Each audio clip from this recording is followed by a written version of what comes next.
Welcome to the Executive Order channel, where we explain presidential executive orders in a simple, non-partisan way.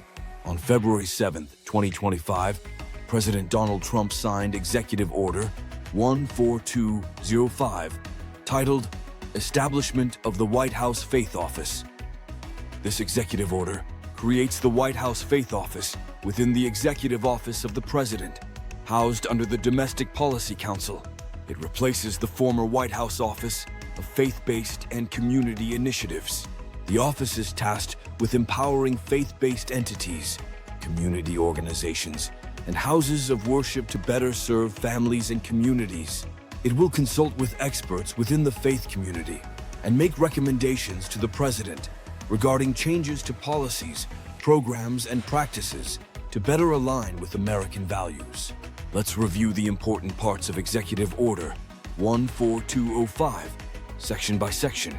The introduction states that the purpose is to assist faith-based entities, community organizations, and houses of worship in their efforts to strengthen American families, promote work and self-sufficiency, and protect religious liberty.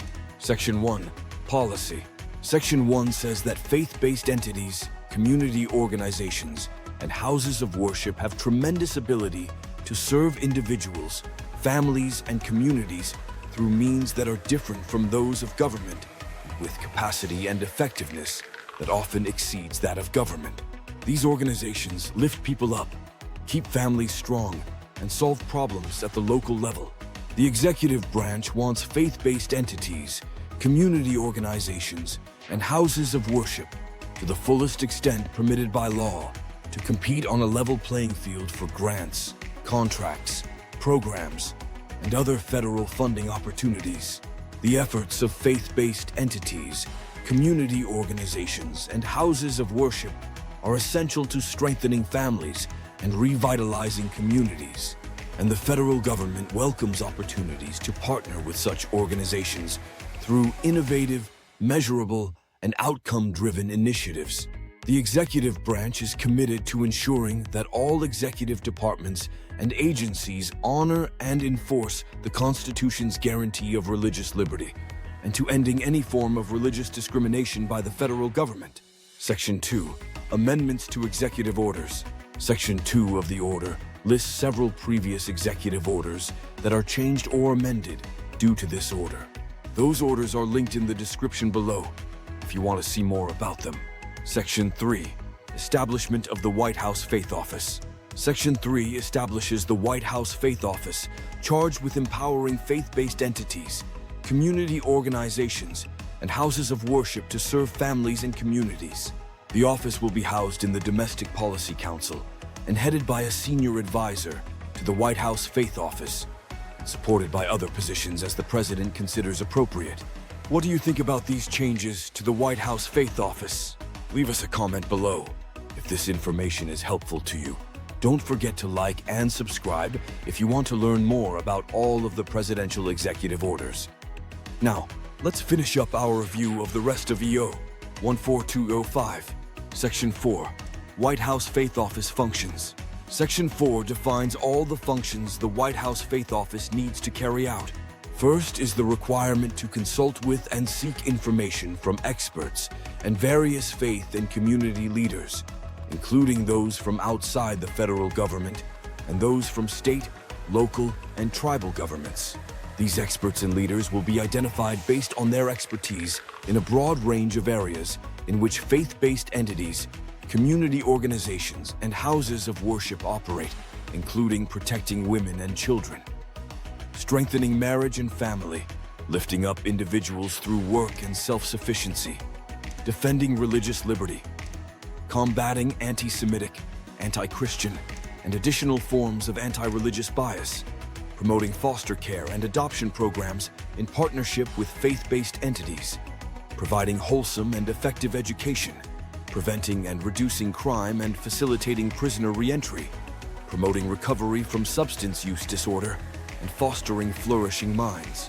The office is charged with making recommendations to the President regarding changes to policies, programs, and practices, and aspects of the administration's policy agenda that affect the ability of faith-based entities, community organizations, and houses of worship to serve families and communities. They will advise on the implementation throughout the federal government of policy agenda items aimed at enabling faith-based entities, community organizations, and houses of worship to better serve families and communities.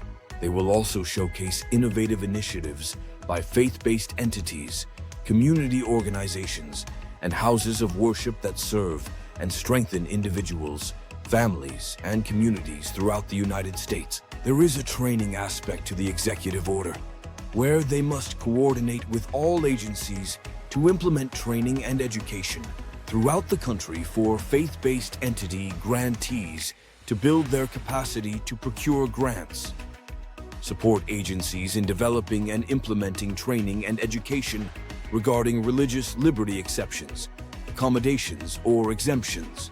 They will consult with public and private businesses regarding their policies for employee volunteerism, charitable giving, and payroll deductions. Also, they will coordinate with agencies on identifying and promoting grant opportunities for nonprofit faith-based entities, community organizations, and houses of worship, especially those inexperienced with public funding, but that operate effective programs. And they will be protectors of religious liberty. They will work in collaboration with the Attorney General to identify concerns raised by faith-based entities, community organizations, and houses of worship about any failures of the executive branch to enforce constitutional and federal statutory protections for religious liberty. Finally, the office will identify and propose means to reduce burdens on the free exercise of religion, including legislative, regulatory, and other barriers to the full and active participation of faith-based entities, community organizations, and houses of worship in government-funded or government-conducted activities and programs. The rest of the federal agencies in the government are directed to support this executive order as well. First, they have to provide information, support, and assistance in the mission to the extent allowable by law. The directors of each agency's center of faith will oversee the efforts to carry out this order. Agencies that do not have a center of faith will designate a faith liaison within the agency to provide the needed oversight and reporting. The faith liaison must be appointed within 90 days of the date of this order. And there you have it, everything you need to know about Executive Order 14205. What do you think about these changes to the White House Faith Office? Leave us a comment below, and don't forget to like and subscribe if you want to learn more about all of the presidential executive orders. Thanks for watching, and we will see you in the next video.